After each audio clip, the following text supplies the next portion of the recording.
all fucking the same men. You know, there's like 20% of men that are sleeping with 80% of the women. All right, man, we go home, man. I think we're good. We got this. We got this handled. What else is to say? So I feel exactly. Go ahead. So we feel like men are bad, but we have to understand that it's not men that are bad. It's women that have lied to themselves and given us these fairy tales from the media and from Disney movies and from all these things that have given us this fairy tale ending with one man being faithful to one woman and them living happily the fuck ever after. And that does not exist anymore.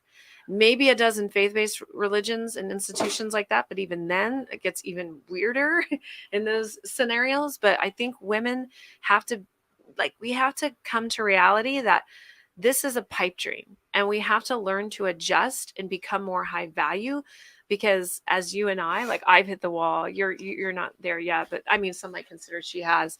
So we have to understand that this is a battle, you know, meaning the men that are out there, they're not bad. It's just that we have lied to ourselves into believing that they're behaving in a certain way that's not good, but they're just behaving in a certain way that fits the dating market. True. Go ahead. Yeah. Well, what I was going to say is, so what happens, this is problematic, and this is not a moral judgment, but as women, you guys know there's a physical attractiveness that you have, and men react a certain way. Maybe when you were younger, you came to this realization.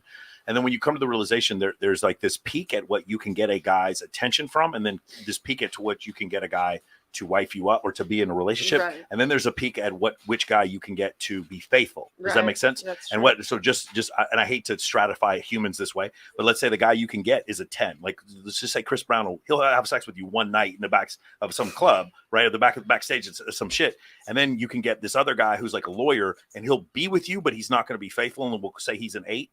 And then there's the guy who will be faithful, and he's like a 6, but you won't tolerate a 6. Beta males. Yeah, you won't tolerate a 6, because the three of you, I guarantee you, I could find dudes who would not cheat on you. The problem is there's going to be something about them that doesn't quite. So it becomes this issue of a supply and demand curve where it doesn't quite work. And the three of you are attractive. I have no doubt whatsoever that here's where my best friend, her name's CJ Sparks, and she had a meeting with Kevin Samuels. And when Kevin Samuels told her straight up, she's like, "You're in pretty prison. Like, you are a playmate. So the guys that you could sleep with are like up here, way the fuck up here." Mm-hmm. And then the guys who would actually settle, they don't have quite as many options. And you get into this weird situation. And I know from being on both sides, from being a military officer stuck in the Middle East for 6 months and not being able to see a single woman, to living in Las Vegas and hosting the biggest bikini competition in the world. One, I had no options. The second one, I had a ton of options. And in those two cases, I'm just going to tell you, as you move up the scale, and there's studies that show this. Satoshi Kanazawa wrote a book called The Intelligence Paradox about this.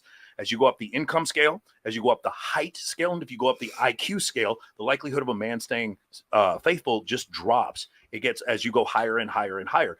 Hence my ex 6'8" 8-pack, and he was only making 10-inch, and he was only making like 50, 60K. Imagine him in 10 years. Yeah. So I mean, that's the issue. So what happens is the supply and demand curve doesn't equal out. The man you can get to have sex with you, and the man you can get to date you, and the man you can get to be faithful are 3 different men at 3 different stratification levels. And I'm only using these numbers because that's how women would rate them. I'm not saying in general, and I'm certainly not talking about your internal value, but externally, some guys get more attention than others. And it's just very difficult. Like, you know, it's just so crazy. It's like what you saw the thing with, what's his name? Jason Derulo, his wife freaking out. I can't believe that he's having sex with all these other women and all this kind of stuff. And really? I'm like, but we all knew he was fucking other girls. Like, I don't understand how you didn't. It's a denial thing, or Michael. Or Tristan Thompson or whatever. It's like it was a joke. The joke wasn't that she was getting cheated on. The joke was that she thought she wasn't going to get cheated on.